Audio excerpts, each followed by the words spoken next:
William Willie A. Mack, A Short History of His Life. William and His Formative Years.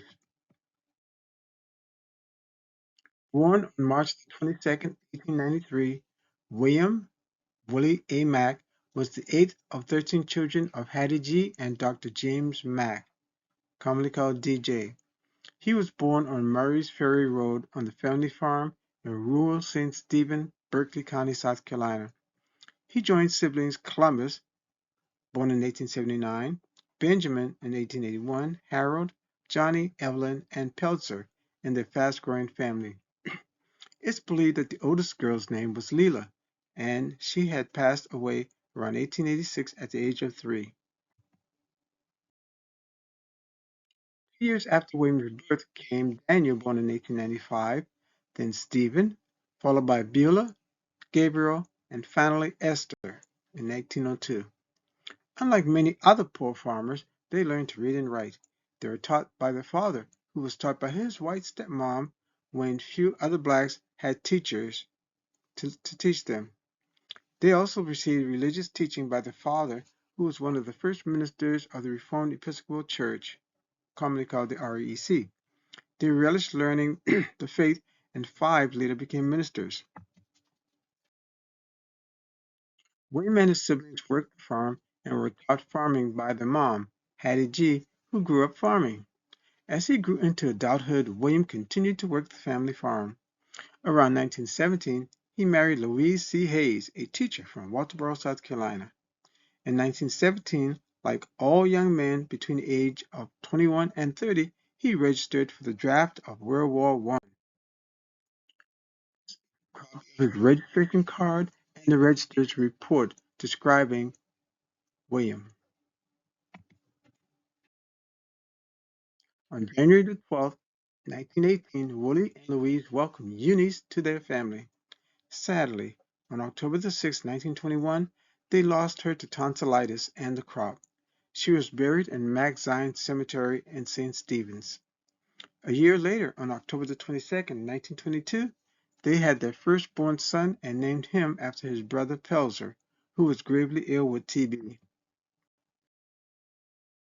Almost a year later, on August the 14th, 1923, Pelzer passed away. The death of his brother would have a lasting effect on William, as you will see in his later years. On August the 22nd, 1923, William and Louise brought a third child into this world.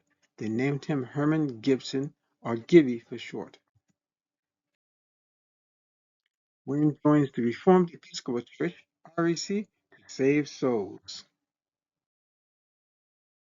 During these years of emotional highs and lows, William turned to his religious beliefs to help see he and his family through. So he became a minister on May the 26th, 1932, at St. Michael's Church in St. Stephen, South Carolina. The Charleston Evening Post, Charleston, South Carolina, in St. Michael's Church, St. Stephen's, the Reverend William A. Mack will be ordained to the presbyterate by Bishop Kearney Sunday morning at 11:30 o'clock. The public is invited to attend these services. In 1934, William and Louise had the last child, a girl named Beulah. Following in the naming of his son, it's likely that she was named after his sister, Beulah Mack Holmes. In 1940, William and his family were living at 66 Nassau Street in Charleston in 1940, close to the St. Luke Church.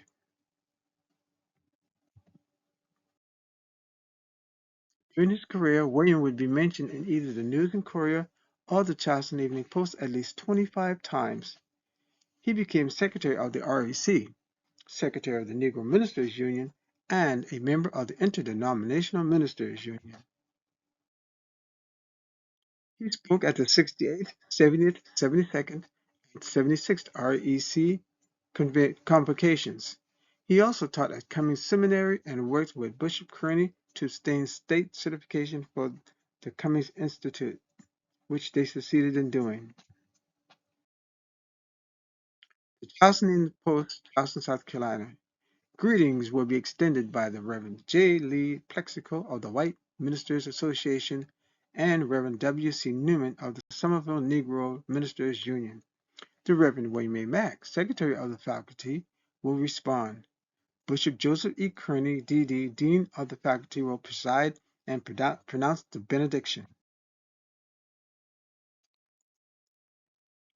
William fights tuberculosis to save lives. Around 1946, William joined the fight against TB. He became chairman of the District 2 Committee. This would take him to meetings throughout the Southeast, including Savannah, Georgia, and Jacksonville, Florida. His area of responsibility included the Pine Haven Seminary in Charleston. A 1950 screening of 4,140 individuals found 143 infected, with only 5 whites and 6 blacks passing away. The Tuberculosis Association Division to meet Monday. The annual meeting of the Division Tuberculosis Association will be held at the Plymouth Congregational Church, 43 Pitt Street, Monday at 7:30 p.m. The Reverend William A. Mack, Chairman, will preside. The Reverend F. P. Metz, Chairman of the Nominations Committee, will present nominations, after which officers and members of the Governing Committee will be elected. On April 25, 1951, Reverend William A. Mack passed away of cancer and was buried in Macks Zion Cemetery. With his passing, we lost an important and impactful man in our family and the community. It's believed that he preached at St. John's, Zion Reformed, Bethlehem, St. Luke, and Holy Trinity. He had fought the good fight and saved many lives and souls.